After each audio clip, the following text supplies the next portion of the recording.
आज का हमारा टॉपिक है arithmetic mean for ungrouped data. सबसे पहले हम देखते हैं डाटा से क्या हमारा मतलब है। डाटा हम किसी भी चीज़ को जो हम कलेक्ट कर रहे होते हैं, इकट्ठा कर रहे होते हैं इन नंबर्स की फॉर्म में, यानी कि हमारे पास नंबर्स की फॉर्म में अगर वो आ रहा है, फिगर्स की फॉर्म में आ रहा है, तो वो हमारे पास यहाँ पर डाटा कहलाएगा। अनग्रुप्ड डाटा का मतलब क्या है? अनग्रुप्ड डाटा का मतलब है जैसे ये हमारे पास सिंपल नंबर्स हैं, ठीक है, इनमें हमारे पास फ्रीक्वेंसी नहीं है कि मतलब हम कहें कि हमारे पास कौन सा नंबर कितनी बार आ रहा है, ना हमने क्लासेस बनाई हैं इस डाटा की। ये जैसे नंबर्स हमारे पास आए उस तरीके से हम इसको लिखते गए, तो ये अनग्रुप्ड डाटा है हमारे पास। मीन हम लोग कहते हैं जब हमारे पास ऐसी वैल्यू को कि हम कहते हैं कि हमारे पूरे डाटा को रिप्रेजेंट कर रही है, और ये मोस्टली यानी ज़्यादातर हम कहते हैं हमारे पास सेंटर में लाई करती है डाटा के। और अरिथमेटिक मीन क्या है? ये मीन मालूम करने का एक तरीका है। जैसे फॉर एग्जांपल हमारे पास क्या है, ये डाटा जो है यहाँ पर गिवन है। अगर हमें इसका अरिथमेटिक मीन हम कहें कि हम किस तरीके से मालूम करेंगे, तो उसका हमारे पास फॉर्मूला है mean is equal to sum of all observations divided by number of observations. तो ये जो मीन हमारे पास आ रहा है ये क्या है? ये हमारे पास अरिथमेटिक मीन है और इसे हम एक्स बार से रिप्रेजेंट करते हैं।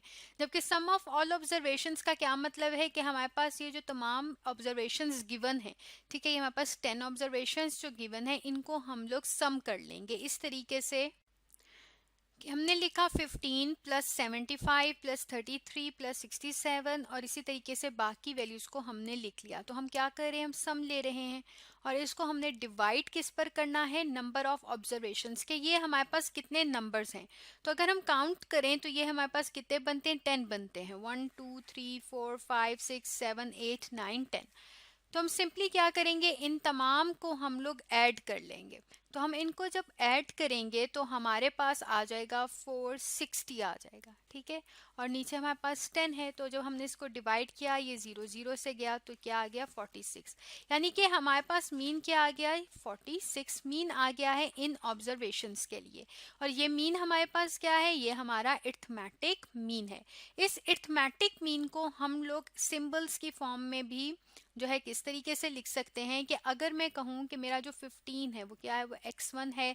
17 को मैं x2 से, और इसको मैं इस तरीके से x3 से, और इसी तरीके से 67 को x4 कहूं, और बाकियों को भी उसी के मुताबिक जो है मैं x और 5 जो उनका नंबर बन रहा है 1 2 3 4 5 वो देती जाऊं। तो मेरे पास क्या है, ये मैंने इनको दे दिए हैं, x की फॉर्म में लिख लिया है। तो इस केस में जो मेरा मीन है, जो सम ऑफ ऑल ऑब्जर्वेशंस है, उसको मैं ऐसे लिख सकती हूँ x1 plus x2 plus x3 plus x4 and so on. ये हमारे पास चलते जा रहे हैं, x10 तक हमने इसको लिख लिया है। और हमने डिवाइड किस पे किया है? नंबर ऑफ ऑब्जर्वेशंस, जो कि क्या है हमारे पास 10 बनती हैं। यहाँ पर हम ये देख सकते हैं कि ये जो नंबर ऑफ ऑब्जर्वेशंस 10 है, यही इंफॉर्मेशन हमारे पास यहाँ पर गिवन के लास्ट जो वैल्यू होती है, जो उसका नंबर होता है, वही उतनी ही हमारे पास नंबर ऑफ ऑब्जर्वेशंस होती हैं। तो इसको अगर हम लोग क्या करें, इसको हम जनरल फार्मूले की फॉर्म में अगर हम लिखें तो किस तरीके से लिख सकते हैं कि हम लोग कहें कि ये हमारे पास समेशन, क्योंकि हमारे पास क्या हो रहा है, यहाँ पर ये वैल्यूज ऐड हो रही हैं, ठीक है, सम ले रहे हैं, तो हमारे पास उसके लिए जो साइन होता है वो क्या है? समेशन का। इसको हम समेशन का साइन कहते हैं। यहाँ पर हम लिखेंगे x, जबकि यहाँ पर हम सबस्क्रिप्ट यूज कर लेंगे i।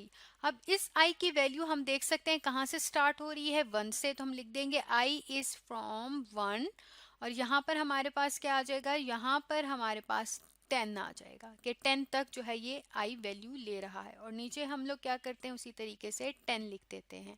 अब यहाँ पर हमारे पास ये जो 10 है, इसको भी हम लोग यूज कर सकते हैं कि नंबर ऑफ ऑब्जर्वेशंस के लिए जो सिंबल हम यूज करते हैं वो क्या है? हमारे पास स्मॉल n है। तो ये हमारे पास बन जाएगा summation i is from 1 to n, और ये क्या आ गया? xi divided by n। तो ये हमारे पास क्या है? ये हमारे पास फॉर्मूला बन गया है हमारे अरिथमेटिक मीन का। तो इसके ज़रिए, इस फॉर्मूले को यूज़ करते हुए, जब हमारे पास अनग्रुप डाटा हो, हम आसानी से अरिथमेटिक मीन को मालूम कर सकते हैं। आज का हमारा टॉपिक था arithmetic mean for ungrouped data.